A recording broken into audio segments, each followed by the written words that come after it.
couple days ago, I had one of those days where the majority of the children were out of the house with my husband, and I kind of had the whole day available to do what I wanted. And so I'm looking around and I'm like starting one task, but then I'm distracted by this, and I'm just going around and not really accomplishing anything. For me, food is always the priority because, I mean, we have to eat, right? And obviously homestead, animal care, anything like that. But after that, everybody's priorities are going to be different. You know, some people can't function in a cluttered, chaotic environment. So they're going to put housekeeping chores up higher on the list than someone who, you know, their garden needs to be perfect. I don't know that there's a formula for everyone that's going to work, but you just need to sit down and really think about your priorities. My name is Lisa, mother of 7 and creator of the blog and YouTube channel Farmhouse on Boone. Join me as I share with you my love for creating a handmade home from scratch cooking and a little mom and entrepreneur life along the way.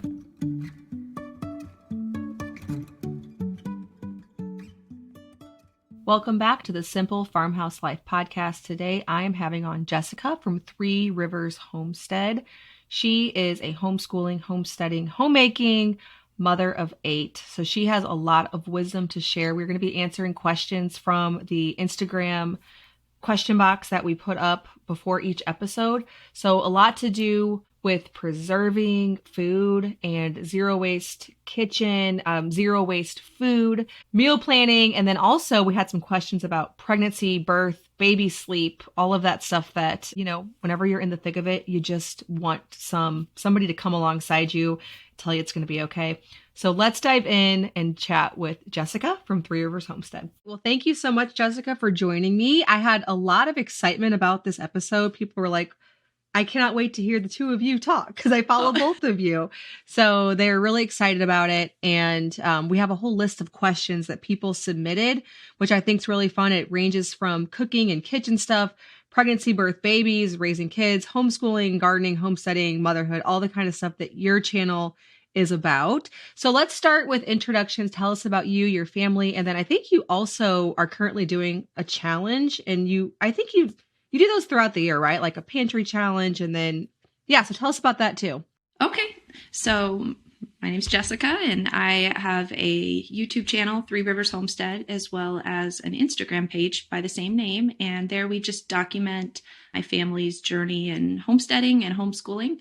We live in Northwest Ohio. I have 8 children, ranging in ages from almost 16 down to 5 months old. And we have a small homestead. We homeschool, as I mentioned. I'm really big on food preservation. That's one of my passions. I love growing food, preserving it, trying to have as little waste, food waste as possible. And so we do a lot of canning and preserving in order to accomplish that. And so throughout the year, I do several challenges to kind of get people involved in that.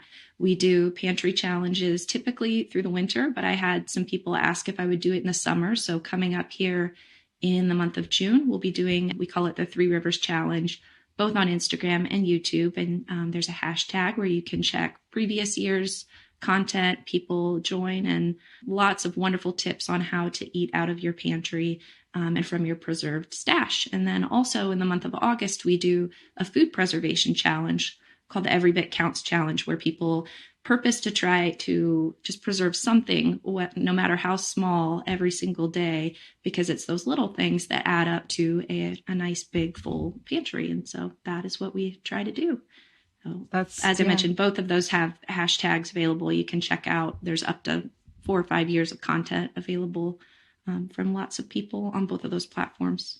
Yeah. So the pantry challenge, at least the one in January, from my understanding, it's like you get to dig in deep to a lot of the things that you maybe don't reach for very often, like things that maybe you don't want to cook as much, but they start to stock up and it's for less waste. So I think that's a really good idea. I was watching it all. I think it was January. Mm-hmm.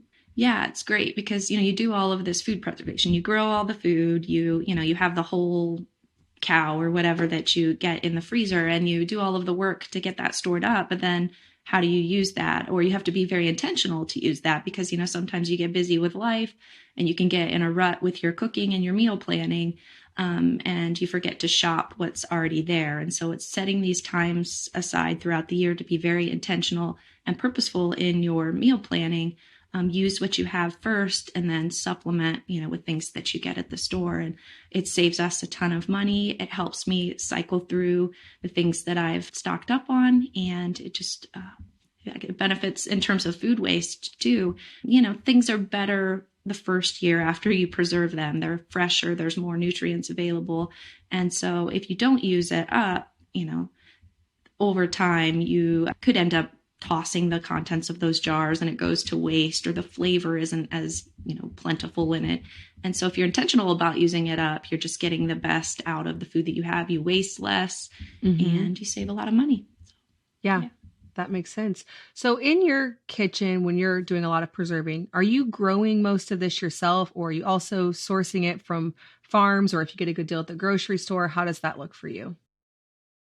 All of the above. So we don't have a large homestead. Ours is smaller. And so we can't grow everything, especially for a family of 10. As time has gone by, it's been harder and harder to keep up with teenagers and their appetites. So we definitely have to supplement for things that are grown locally by other farmers. And we love that. We like to support them just as much as we like to grow it ourselves. And so, we do a lot of bulk food buying.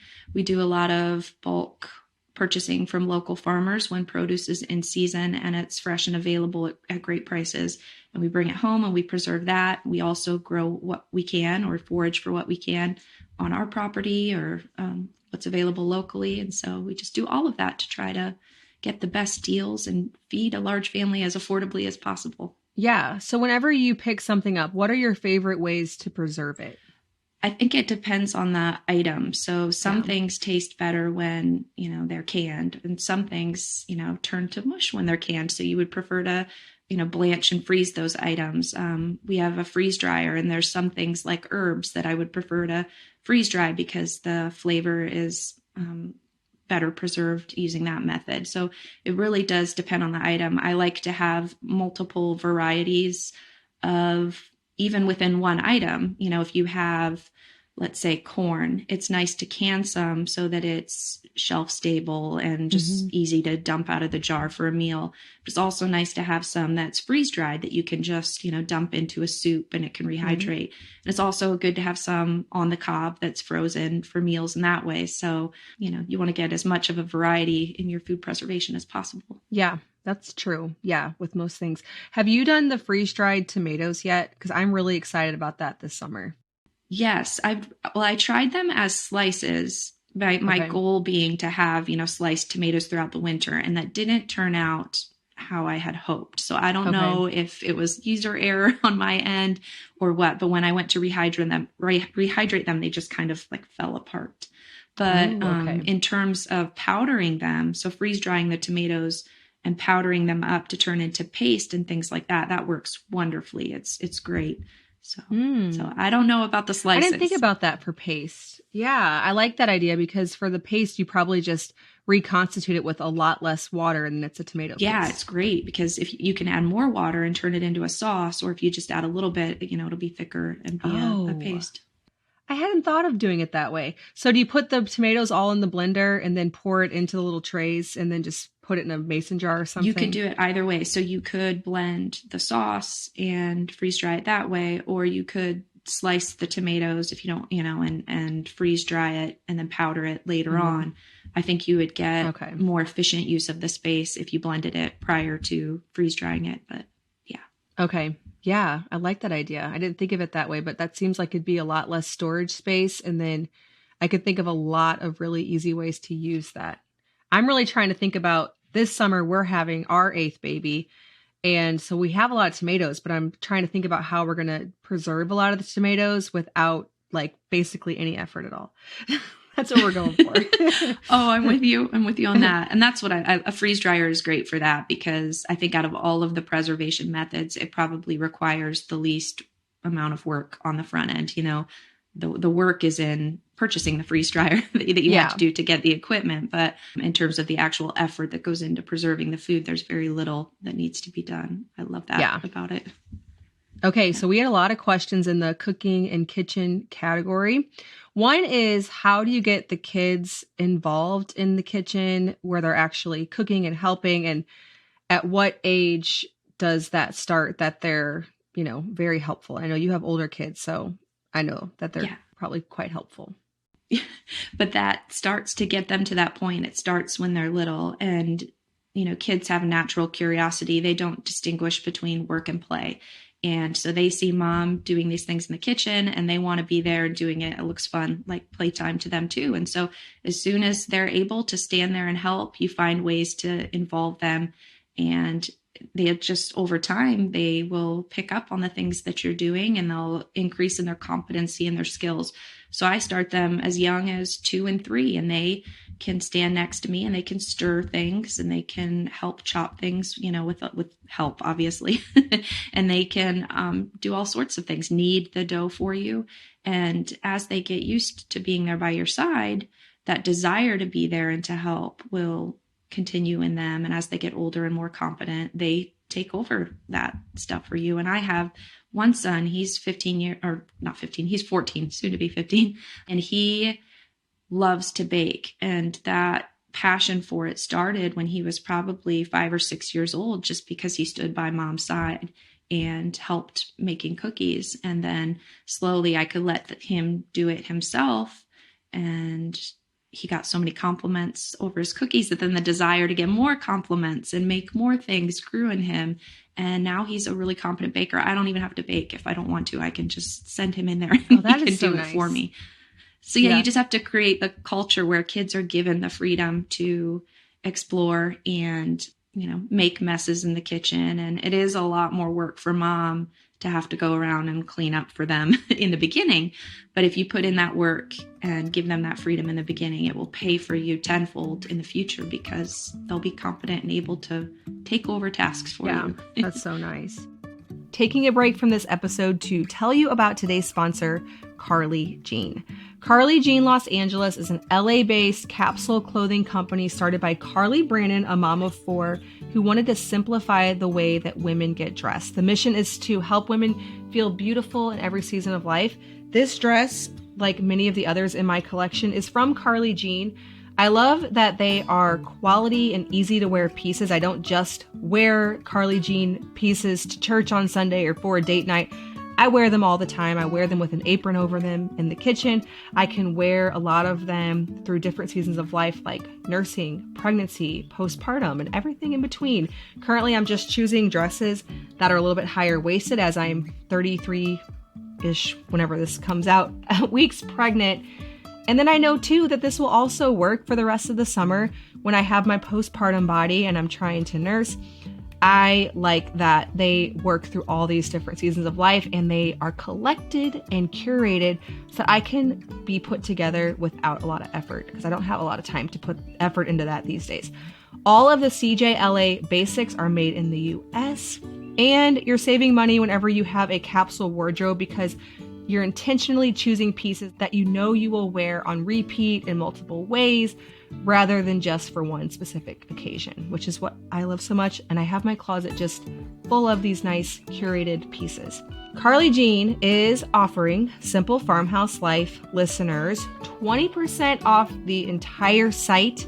This is a one-time use code. So if there's several things you want to try, like their denim or their dresses, highly recommend the denim. Actually, my oldest daughter finally found some jeans that fit her small body, but yet aren't for little kids. So she's wearing the 00 Carly Jean jeans and she gets compliments all the time. So go over to carlyjeanlosangeles.com and use the code farmhouse20 for 20% off. Thanks again to Carly Jean for sponsoring this episode. Okay, a lot of questions about zero food waste. I know that's something that you're really big into. And what was the statistic? I think there's some statistic about how we throw away. I don't remember. I can't quote what percentage of food. I can't remember if it's 30 something, 30%, let's say. Somewhere around there. So that's really bad. That's, if groceries are expensive, well, they could be a third cheaper than they are if you are actually falling in the stat of throwing away 30%. So I'm sure you offer a lot of tips like this on your YouTube channel. How do you, if you were to give somebody, say like 3 or 4 tips on getting started with that, or like how do you rotate things or how do you meal plan so that you don't waste? What are some of your strategies you've learned over the years? So I think that statistic that a large majority of that isn't just food that we purchase and that goes home and gets put in the fridge and that we just throw away without ever looking at. I think a lot of that is leftovers. And I find that the biggest producer of food waste, people make too large of portions. They have all of this leftover food and they just don't know how to use it because maybe they have picky family members that don't like to eat leftovers, or they don't want to eat the same thing several days in a row. And so really being purposeful about your leftovers and recreating new meals out of them is a huge way to decrease that food waste. And so I find making things, for example, like a breakfast casserole in the morning where you take the leftover meat and vegetables and potatoes from the night before and transform it into something new. It's a way to take that food waste that otherwise you might have a hard time figuring out what to do with just this little bit of meat or this little bit of veggie and turning it into, something new and exciting for the family. That really helps. But meal planning is a really big part of it. I think a lot of people, if you don't have a plan, you're more likely to be wasteful. And part of that planning is looking at what you have in the fridge, on your pantry shelves, in the freezer. Sit down once a week, look at all of that and plan from what's already there before, going out to the store and just buying whatever sounds good, because you may already have things that are at the point where they're going to expire or go bad sitting there, and they're just going to end up being thrown away if you're not intentional about using them. Yeah. So have a plan. That really helps. And the leftover thing, I know what you mean, because sometimes your kids eat a certain amount and then the next meal they might not. And there'll be a really small portion of something left to where it's not going to feed the family next time. So what I do personally in my house is we have the little glass containers, we put them all in the fridge, and then we'll have a meal where it's like, okay, well, who wants the half a burger? Who wants like a little potato? I mean, we'll have like 15 different, not really 15, because it's all less than a week old, of course. We'll have a whole bunch of different stuff. And it's just kind of like, who wants one slice of pizza? And we'll just have this like smorgasbord of random stuff. And then sometimes I do what you're saying too. If it's a way that I can easily transform it into something else. I'm trying to think of the other day. I know we had some foods that didn't look all that appealing because of how the leftovers were. It's like, okay, I need to make this look like something again. A lot of times you can smother it with cheese. If it's like random bits of bread, like say you had some French toast and I don't know, just like little bits didn't get eaten, I'll make it into like a French toast casserole. Yeah. Like finding creative ways to make it look like, because it is good food. That's the thing. That's where I hate throwing away food, because I'm like, this was something so good 2 days ago, and now it just has a little bit of ketchup on it or just doesn't look right. And so I need to make it look appealing. Yeah. Yeah. And casseroles are great for that, like a French toast casserole or a breakfast casserole, like I said. But soups and stews are another big one. We'll do like an end of the week, we call it fridge dump soup, where you literally look through and you're like, okay, we have this little bit of peas left and here's some potatoes, and and you just dump it in. And if you have the right seasonings in there, you can turn it into something delicious. It clears the whole thing out for you. Yeah, I am so not against that. And I know there's going to be people who are like, ew, but I'm sorry. If it was good 2 days ago, like a meal, everybody's like, oh, this is great. And then we got full and we didn't eat it. It's still good 2 days later. It just sometimes has to be reinvented. You have to use your imagination. That's how our ancestors ate. They didn't have refrigerators and they didn't have all of that. And they weren't going to let food go to waste, obviously. So you had to figure out how to take the leftovers from today and turn them into something delicious tomorrow. And I think there is a kind of a learning curve to that. Some people worry about, well, will the flavors not mix together if I take, these veggies from this and I mix it with that? And you just experiment with it. If it's going to be waste either way, play with it a little bit and turn it into something new and see if you like it. And it saves a ton of money and a ton of waste doing that. Yeah. I just feel much better about it. And it is nice when you live on a homestead that you can give it to animals that will transform it. But typically, if it was something I made, like today I made sourdough bagels, I made a couple different varieties. And I know that right now in the kitchen, there's probably like half of a half, like a quarter of a jalapeno bagel and a quarter of a blueberry bagel. And those kind of little like, oh, this little piece of bread, like they build up, and I'll take all the ones that would go with a salty dish and I would cut them up and make like a strata or something. And then all the ones that would go, like maybe the blueberry ones might get thrown in with a few other random pieces of bread into like a French toast casserole. But I'm like, if it's sourdough and I took the time to make it, I don't want to just throw that to the chickens. Like ultimately, yes, it'll become an egg, but it also is still really good for my kids. Yeah, definitely. And like you said, if you have little bits of different things too, and you wanted to do something like a French toast casserole, doing it in a muffin pan where you can have smaller portions, each flavored differently, you just put the different kinds of bread in there and then pour your egg mixture over top so that each one would have a different flavor profile. That would be a way to kind of use that up too. Yeah. But it's fun. To me, homemaking is a lot about monotonous chores being done over and over again, right? But you find the joy in it by being creative, by finding ways to make it a challenge. And for me, that's kind of fun. Okay, I have these leftovers. The challenge is turning it into something, unique and different and that still tastes good that my family will eat. I don't know. It's satisfying. That's how I like to make it fun. Yeah. It is. I love the constant creative pursuit of homemaking. There's always something you get to be creative about, and leftovers and zero waste and meal planning is definitely several of those things.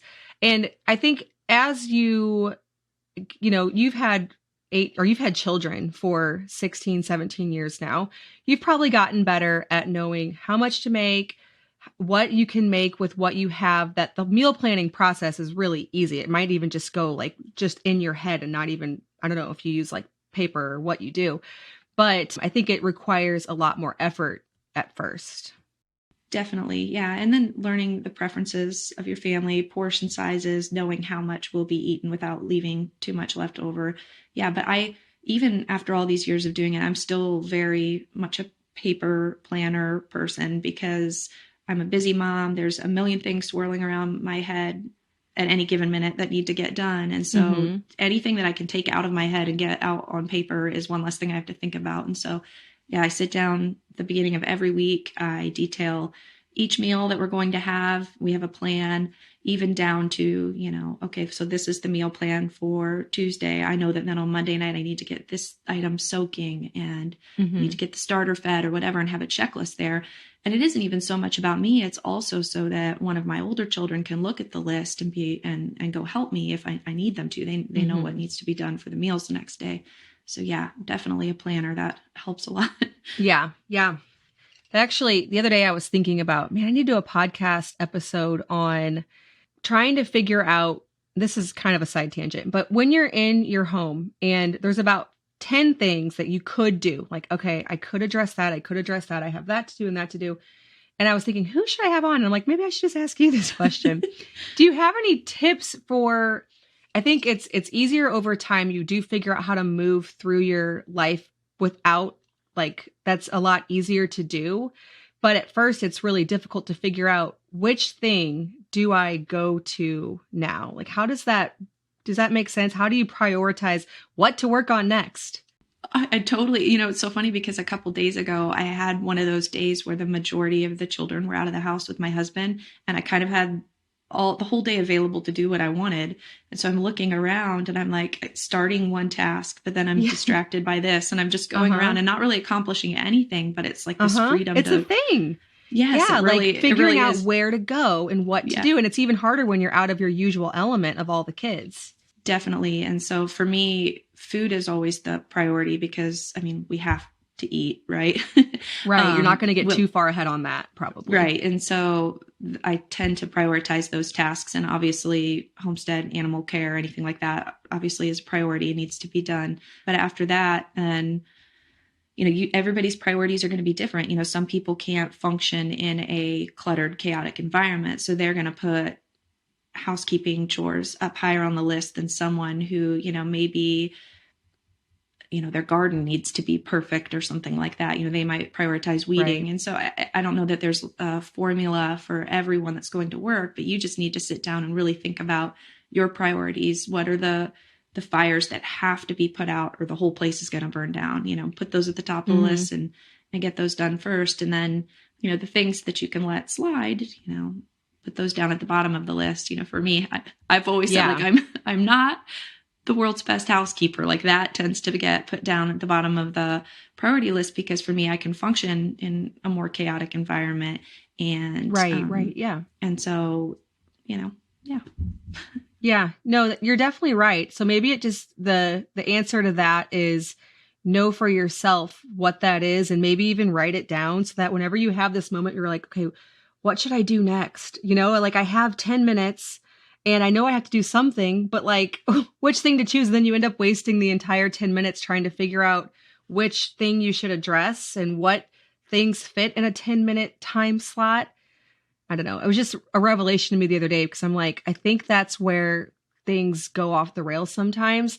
Is it's not that people, like, it's not that whenever you're struggling with certain things, it's not that you necessarily don't have the time. It's just figuring out, like, when you have the time, what exactly to do with it. So that way you're getting a lot of things you do don't actually take that much time. It's just like confidently moving through your day and doing the next thing. And it's not that in itself is not that easy sometimes. Yeah. It's funny, as you're talking, I'm thinking about maybe the opposite of what I said would be more helpful, because throughout the day, when you have little pockets of time, you tend to prioritize the things that are already important to you. If you're given a whole day, like I was talking about, where you have a lot more freedom, maybe the wiser thing to do would be to start at the bottom of your list at the things that you tend to neglect because you have this span of time to do it, because you know that during the week when things are a little more hectic, you're already going to be prioritizing the things at the top of the list. So I'm going to try that out the next time I have another day. I'm going to put at the bottom of the list. Get those. Yeah. Do the things you wouldn't normally pick. Yeah, exactly. Yeah. It's something to think about. I don't know, because I always am encouraging people. I'm like, just, do the next, like, I had a podcast recently where I interviewed Ruth Ann Zimmerman, and she talked about how you just do the next right thing. And it's funny because my husband and I have been talking about this. He listened to the episode and he's like really motivated by like what she said. And I'm like, but the other day I was doing things and I'm like, but what if you don't even know what that is? Because that is, I think, where we actually start in our homes is, okay, now I'm here. I'm used to people telling me, at school or at my job, like what to do. And now I'm here. I have an open day and I have to figure out which things I should actually do so I can use the time wisely. And that would be like a whole podcast episode on its own.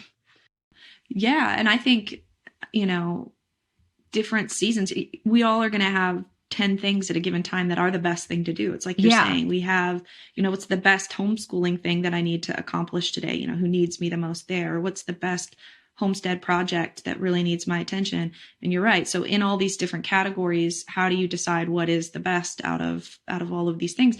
And it's going to be different even in different seasons based on your energy level during pregnancy. The next best thing, some of the best things to do you can't accomplish due to energy levels or having a small infant. So I think that is the challenge of motherhood in general, but especially large family motherhood. Throw in homeschooling, throw in homesteading to that. It's a juggling act. And my friend Kate from Venison for Dinner, she always talks about how you're juggling all the time. And the goal is to figure out which of the balls you're juggling. They're all glass, or some of them are glass, and some of them are rubber. And you have to figure out, which ones you can let bounce and which ones are going to break if you let them go. And I don't think any of us will ever fully figure that out, because when we do, it's like by that point the children will be gone. You're in a whole different phase of life again. Exactly. So, yeah. I guess just acknowledging that it's a thing, and maybe if you have some time in the evening, try to map that out in your brain so that way whenever you're faced with it in the season you're currently in, maybe it'll make sense and you will be able to use time without having the stress of, okay, like which thing do I do right now? Yeah, using your time in the evening wisely. I think that's good too, because life during the day is constantly go, go, go, go, go. Yes. Children need this project needs done, this meal needs done, that you need to have times throughout the day where you sit down and check on your mental status, organize your thoughts. And like I said, I do a planning session even on the weekend to prepare for the week. It's like sitting down and having that moment to be intentional, to decide, okay, this week, with this going on in this season of my life, what are the priorities? What are the best things that I need to do? Get them on the planner, set some times. Then it's out of your head and it's less things to worry about.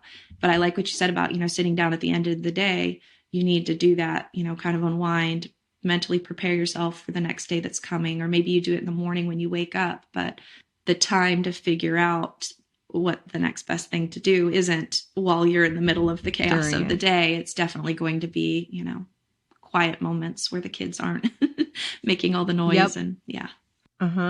That's when you have the clarity to be like, okay, I don't have to do 10 things right now. So now I can think about what happens tomorrow whenever there's 10 things calling for my attention and I have to choose one of them. Yes. Yeah. So, are you interested in starting a blogging business to support you on your homestead or in your simple living journey, or not even for an income, but just to share things that you've been learning with maybe family and friends? I have a 1-hour blog masterclass where I go over all the things that I wish I'd known when I started years ago that would have helped me to be successful a lot faster. The blogging world has totally changed. In fact, a lot of people actually think that blogging is dead because they've noticed that the journal style blogging has been replaced by Instagram and YouTube, where people share their real lives there. Blogging is as good of an opportunity as ever. It's actually the most passive way that I make an income in my business. I have several different ways that we make an income with our business, but blogging is the most passive, and it's actually the best income stream. So if I had to give up all of my income streams except one, blogging would be the one that I would choose. I love a lot of them. I obviously love podcasting. I love YouTube. But if I could only choose one, it would be blogging. If that's interesting to you, or even just you're curious, how is blogging still a thing, and you want to learn for an hour in my masterclass, it's completely free. You can get that at bit.ly/farmhouse blogging school. That's all one word, no spaces, and all lowercase. Again, bit.ly/farmhouse blogging school to get my free 1-hour blogging masterclass. Okay, we got lots of questions on pregnancy, birth, and babies. And you and I both have, been pregnant, whatever. I think you've maybe had a miscarriage. I've had a miscarriage, but like 20 times maybe combined. Yeah. So we have a lot of experience with that. And I'm sure you get tons of questions on your channel and your Instagram about continuing to do things that you have to get done, all of this stuff that's begging for your attention while pregnant. So this is a loaded question, but how do you manage to keep family and homestead alive during the first trimester and morning sickness? That is a tough one, and every pregnancy is different. I've had some pregnancies where I can't even get out of bed for a small portion of the first trimester. And I've had some where there's maybe just a week where I don't feel that well. So I'm just going to speak to like the average one because they've all been very different. And we talked about prioritizing, what are the essential things that need to get done. And I think you have to have very realistic expectations for yourself during the first trimester. You're not going to be able to do everything that you can do when you're not pregnant. And so what are the things that have to be done, and just focus on those and feel zero guilt about letting the rest go. If for a short period of that time, homeschooling needs to be set aside for your survival, that's what you have to do. If you're not someone who normally relies on convenience foods and things and you need to do that, that's okay. And you do what you have to do to get by. Once your kids are a little older, training them to be a help to you and allowing them the blessing of taking care of mom. That is a blessing for them to be able to learn to take care of others, and to help mom out for a short period, relying on them. It's good for them. And that takes a little bit off of your plate. Maybe even rearranging your schedule to let your husband take over some of your tasks. That has had to happen for me during certain seasons of pregnancy and life. But then outsourcing what you can and not being afraid to ask for help. I've had first trimesters where I can't do it, and so maybe my mom needs to come and take the kids for a day during the week so that I can just nap. And it's not something that I would do on a regular basis, but asking for help when I need to is one way that I survive that first trimester, because it can be rough. Some days it's enough just to pick your head up off the couch and wave to one of the older children to pour something into bowls for breakfast or whatever. And then you think of the moms that have younger ones that don't have that help. It's just a period of survival. And you know what? Most of the things in your life you can let go of Yeah. for a short period of time and pick right back up, and they'll be there and it'll be okay. So Yeah. essential things: take care of the animals that need your help. You know, kids need to be fed. So find whatever you need to do to keep them fed, and the rest, you know, you can figure out later. Yeah. Yep. I mean, I know some women don't get over it in the first trimester. So this, if that's you, you're going to be like, oh, whenever I say this, but for the most part, it's a really short season. And then you go back to feeling, you know, like you can do all those things again. And so then it's like, for me, it's already a distant memory with this pregnancy and I'm only like 32 weeks pregnant. And so it's not something that really, like, in the middle of it, it feels like, will I ever, you know, feel like energized again? And you will. I mean, even if it takes the entire pregnancy, which is just awful. One of my sisters had it the whole time. But even then, it still eventually ends. Yeah. It's tough. I think it's all about realistic expectations, whether it's, you know, morning sickness or even postpartum when you have a new baby. It's like you're a human being, you have physical limitations. Your rest really matters for the sake of the baby and for yourself when you're talking about postpartum. And you have to prioritize that. You don't have to be superwoman. And just know that if you let things go for a little bit, you can pick them up later on and it's all going to be okay. But it's easier to say that than to do it, because I've been there where it's like you want to push yourself, but you're just going to pay for it and you're going to make yourself sicker, or you're going to prolong the recovery if it's postpartum. You just have to be realistic with your limitations and not get in over your head. You know, I've had seasons where, you know, I know the first trimester that nausea and that feeling is going to extend toward, you know, the growing season on our homestead. And so I have to be realistic with myself and say, okay, this isn't going to be the year to do that second batch of meat birds. You know, maybe we'll wait and not do that till later. Or maybe the garden needs to be pared down just to essentials this year so that it's less work for me, because I know I'm going to really struggle. You just have to be realistic with what you're going to be able to do and plan and have a plan. Yeah. Yeah. Yeah. That's what we did this year in the garden. Normally I grow a bunch of different random, you know, other things. And this year I'm just doing onions, tomatoes, peppers, potatoes and herbs. Yeah. And like nothing else. Nothing like, usually I would do cucumbers and make pickles and like carrots and all of these things that are really tedious to weed. I wanted things that grow pretty quick to crowd out the weeds. And then if preserving it just requires throwing it into the freeze dryer, I know that it's not going to be my year to be standing in the kitchen canning all summer long. Like, it's just not going to happen. And that's okay. You know, I talk quite often about how years ago my garden was double the size. And you would think, you know, we had less people in the house then. You'd think now more than ever we would need a larger garden. But I had to be realistic with myself that the more children I was having, the less time I had to handle more children homeschooling and you know, more children just to care for. And so we had to cut the garden size in half just to be realistic with my time and the best use of my energy. And that's okay, because there will become a time when the little ones will be a little older, they can help more, and then we can expand that again. And so you'll have other years to garden. If it's a year where you have to, you know, be a little more selective in what you grow because you're pregnant, that's okay. You can, next year you'll do all the things, but yeah. Yep, exactly.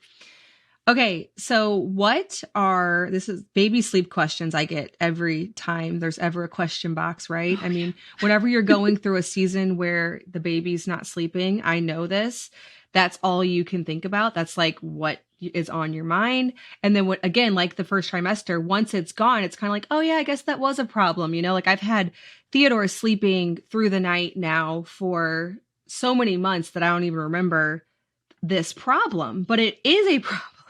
So what are coping mechanisms after a night of bad sleep with your baby? And then like figuring out your expectations with all of that. Yeah.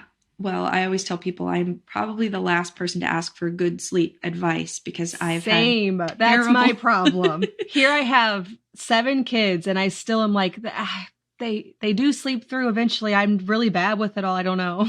And I had my eighth, she was born in December, and I thought for sure, finally, I had this great sleeper and she was so able to self-soothe and everything was going wonderfully. And then she hit like 4 months and she's 5 months now. And we're back to the up every 45 hours, sometime or 45 minutes. See, sleep deprivation, sometimes the brain fog. You're like, I'm in this.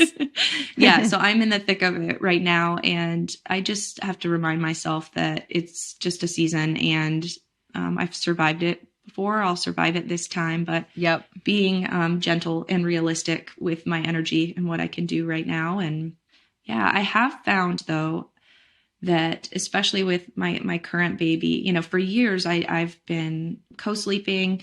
We definitely nurse on demand through the night, and it's for survival's sake, just because like I can't fathom getting out of the bed to go get my baby to nurse, because it would wake me up even more than I'm already being woken up. Yeah. But I have found with her that lately I have been having her sleep in the same room as me, but not in the bed with me. And it's helping finally. I finally found the solution with her. And so every baby's different, figuring out what's going to work and get you the most sleep. And you just kind of have to figure it out. Once again, it's one of those challenges, right? With homemaking and motherhood, there's a challenge for you to figure out, what does this baby need to get the best sleep? But in terms of coping during the day, my lifesaver is nap time. And I say this all the time. I have to have a nap time. And even if I'm not napping, which I very rarely actually shut my eyes and nap, I have a quiet time in my house where anyone that's about 5 and younger takes a nap, and anybody that's older than that quietly works. The older kids are still doing homeschool work during that time. The ones that already have their homeschool work done just know to read a book or do something, quiet, or they can go play outside quietly. And I just need that set couple of hours during the middle of the day where it's quiet and the brain fog can kind of settle for a little bit, and I can get all my ducks in a row. We talked about that earlier, like having those check-in moments of quiet for yourself where you can figure out, okay. And that's how I push through that second half of the day where I am so exhausted from not getting any sleep. It's like I've had that mental check-in, things have calmed down for a minute, and I can prioritize the best use of my time for the second half of the day. And so that's how I cope most of the time. And then once my babies are sleeping through the night, I don't need that nap time as much, but it's very valuable to me right now. Yeah. Well, you said 5 or 6 months is how old your daughter is. She's 5 months. Yeah. That's for me always the worst one, because it's kind of after they aren't co-sleeping as well anymore. Like that 3-month, 4-month phase has worn off, but then it's before I want to do any kind of formal sleep training. And so that's whenever I will be on here like, I don't know. I'm sorry. All I can tell you is that it will end and it'll be a distant memory in the past. It won't be such a big deal. And that's what I cling to, because I'm like, there are those times with kids. And I know that some people are really good at they're good at avoiding that. And I've just come to terms with the fact that I'm not going to be able to figure that out. Yeah, me too. I tried to with my 7th. A lady reached out to me actually on Instagram, and she's like, I've heard you talk about how you struggle with sleep. And she was a sleep educator or something. Okay. And she tried to work with me, and she fired me after a month. Because I would have hoped if I did something like that, that would at least work. Because the habits are so ingrained in me. It's just who I am as a mother that I've come to accept. It's just, I can't go against nature, I guess. Well, yeah. And that's when it's you, is whenever you talk to moms who say, my babies always sleep through the night at this age, and everything like after this age they sleep through, and then you're like, well, mine never do. That's when when you've had that many different children that it's you and it's not the baby. And I've come to accept that you're probably not going to teach me new tricks. This is just how it's going to be. And they always sleep through the night by about I figure out how to get them sleeping through the night by about age 1. And so I feel like I can just make it, like we can co-sleep and coast it out till then. Literally the exact same story. Mine are sleeping through the night, usually somewhere between 12 to 14 months, let's say. Yeah, right. And we just have to get through it. It's one of those things just like pregnancy. The first trimester is probably going to be hard, but it'll be worth it in the end. And so I just know that, that first year of life, I'm going to be walking around in a zombie brain fog. for a lot of it. But in the end, it's good. I find too, the more children that I've had, the more I cherish that nighttime, because there are very few moments during the day where I get to just focus, on the baby and just be alone with her. And so those middle of the night feedings sometimes are, kind of special in that way. I mean, I would love to sleep, don't get me wrong, but you have to, turn the lemons into lemonade, and you're like, well, at least I get time with her where I'm just focused on her and soaking up those moments. It's really helped me too. I agree with that. I really do. Like, that's the only time whenever you're just with him. It's also just helpful for me to kind of throw my hands in the air and be like, you know what?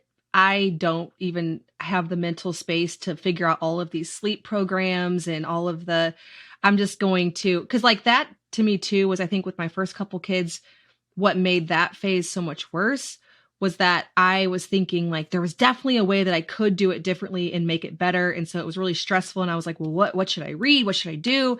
And then the last several kids, I just don't even pay any attention. It's kind of like there's not the mental stress that goes along with like, I'm also doing this wrong. And, if I would just fix it, I'm just like, it'll be fine. And then so I'm a little tired, but I'm not also worrying about doing it wrong.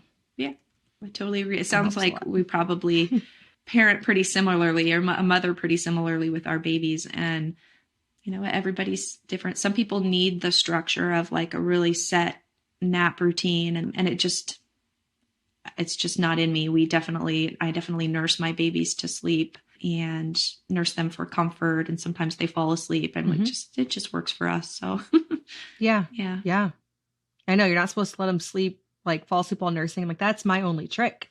That's how we get this child to sleep. Yeah. Sometimes I think about, having to figure out other ways to get them to sleep. And maybe it's just because I don't know, I don't know what it is in me, but it's the quickest and easiest way. And I think a lot of times when you have, especially a lot of children, it's just, I got to use the most efficient method to make things happen. And nursing to sleep is definitely one of those things where it's efficient, gets the job done, and then I can move on to the next task. Yep, definitely.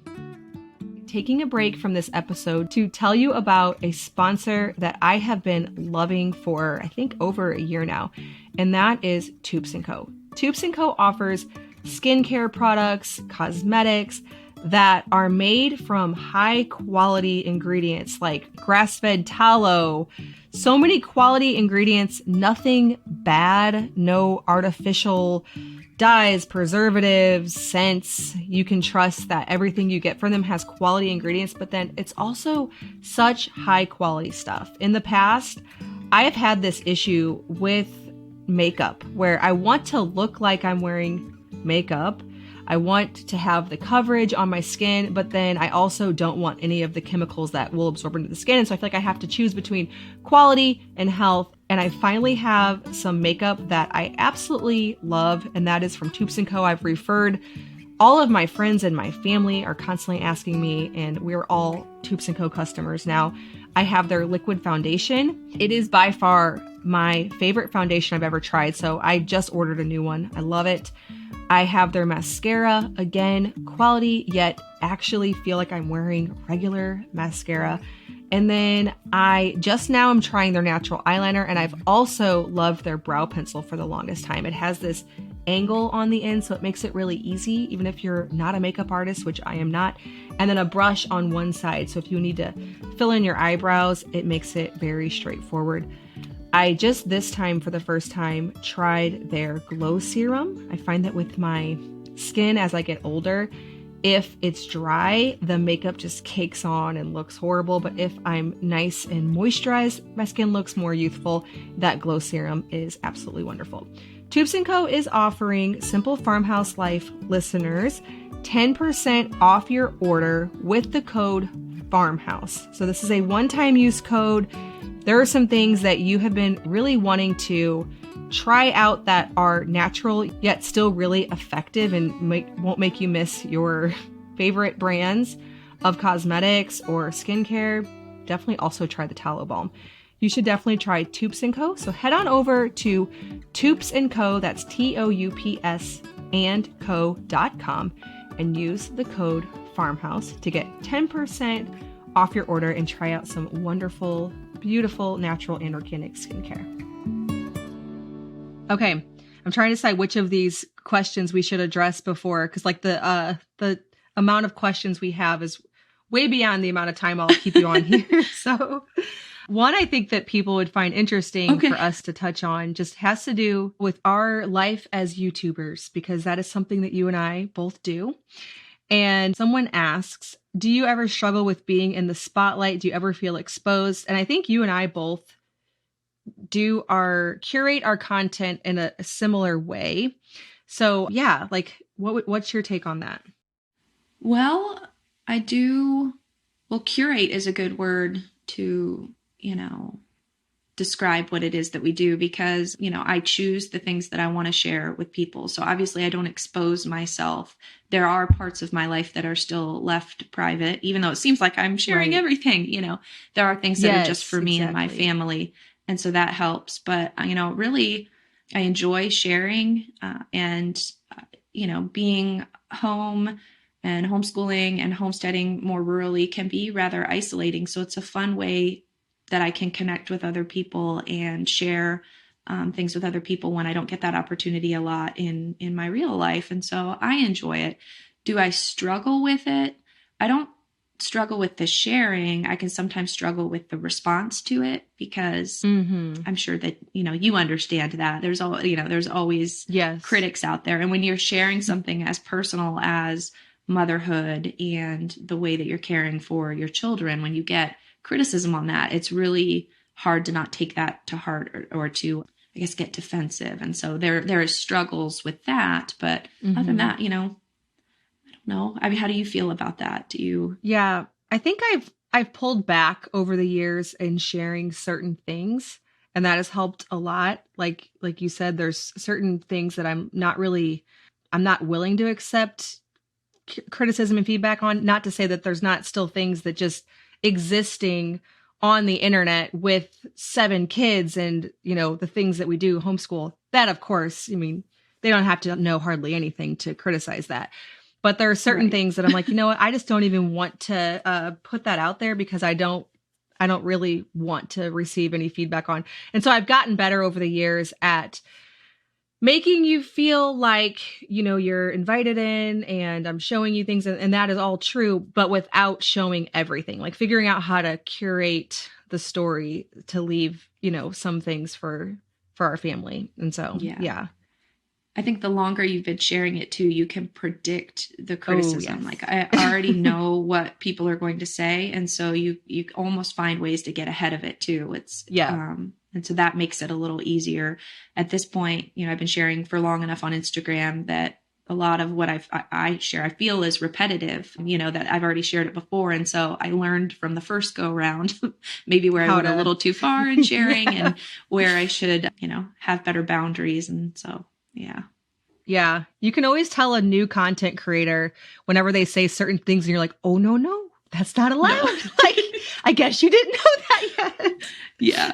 And I'm a pretty open book, on Instagram particularly. Like I like to share my thoughts and opinions. There are certain topics that are completely off limits because I just don't have the mental energy to deal with the backlash that I'll get on some things. But, I don't mind a healthy exchange of differing opinions. I've learned there are some people who have confronted me with differences of opinion and they've changed my mind on things that I've shared. And so I love that. I love having a forum to talk about that. But yeah, then there are some days where it's like, I don't want to hear everybody's opinions on that. So we'll just avoid that topic. Because a lot of it has to do with mental energy. Like I said, I'm sleep deprived, sometimes through pregnancy or postpartum. I'm hormonal and emotional on top of that. So criticisms that you receive can hit a little harder during some times than other. And so you just have to know good boundaries for the season of life you're in and what you have the mental energy to handle debating with people. Yeah. And then having boundaries on the debate as well, because I think there was a period of time early on where I would engage in debate with just anybody. And now nothing good comes from that. So you learn to just move on. Yeah. you do learn how to handle yourself with the criticism, knowing like engaging. I was actually talking about this over the weekend. My dad, we were talking about like a few random things from recently on all of me and my sister's platforms because we all do social media to some extent. And he's like, well, I would say this. And I'm like, you can't do that.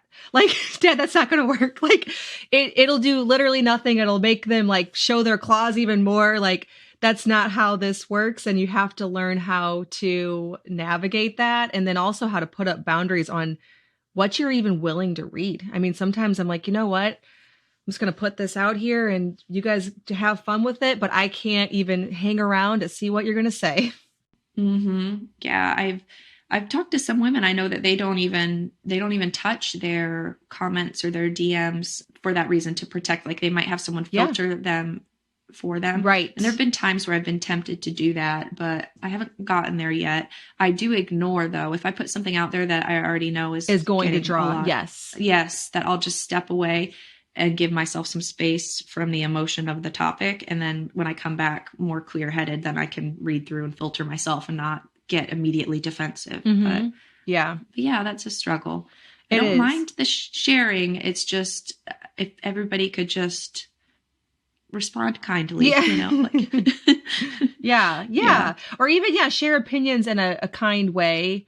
And sometimes I think it's just the overwhelming amount of response, because every once in a while I'll read something that I'm like, wait a minute, that wasn't even mean. I think I just get too many responses that I'm now interpreting like just ordinary conversation as something that's meant to be taken, you know, as a insult now, because it is sometimes just too much. And and there are times when I just step away completely and I do what you said. I have somebody filter them. I'm like, I can't mentally take anything. So you just go ahead and you go through them, see if there's anything that I wouldn't want to see, and we'll go from there. Yeah, my husband says that. He always reminds me to check where I'm at mentally before I read, text from someone, because you can put emotion there that wasn't intended. Yes. But yeah. Yeah. No, it's overall something that I love doing. And for the most part, I've built, and you have too, an amazing community of people who find encouragement from the content, who would be, they just really like, they're maybe young moms or someone who is a new homemaker who find a lot of value in it. And overall, that definitely outweighs the people who just go around the internet. I mean, being negative. Like if you want to find, you can literally go to every post on Instagram, as long as it has a certain amount of viewers, go to the comments, no matter what. It could be the most innocent thing you could ever imagine. You could think to yourself, there is no way there's going to be something negative. And then you read through the comments, there is always something negative. So it's not you. It's not that you are, a person who just deserves like all this negativity. It's just the internet. So I guess the only way to avoid it is to put nothing on the internet, but it's also optional to look at it. And I know some creators who just don't read their comments at all, and they get a lot of criticism in the comments for that. And it's like, you don't understand. Like, I think it's just fine if you want to completely ignore the comments. You've been hurt too many times, The lesson in that, though, is, at least for me, doing this now several years, is I've learned a lot about myself that maybe in the past I was more likely to give my opinion unsolicited under somebody else's, content or whatever. And being put in that position of constantly receiving everybody's input has made me filter for myself better.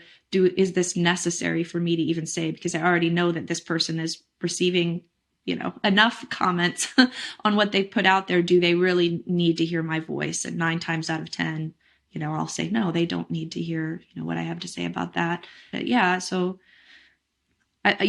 use it to grow. And like I said, sometimes even from the negativity, I've taken a step back, take the emotion away from it, and realize that maybe there's a little bit of truth in what they were saying, and that's why it hurts. And so reevaluate, and you move on from that. And if people could just say it nicely, though.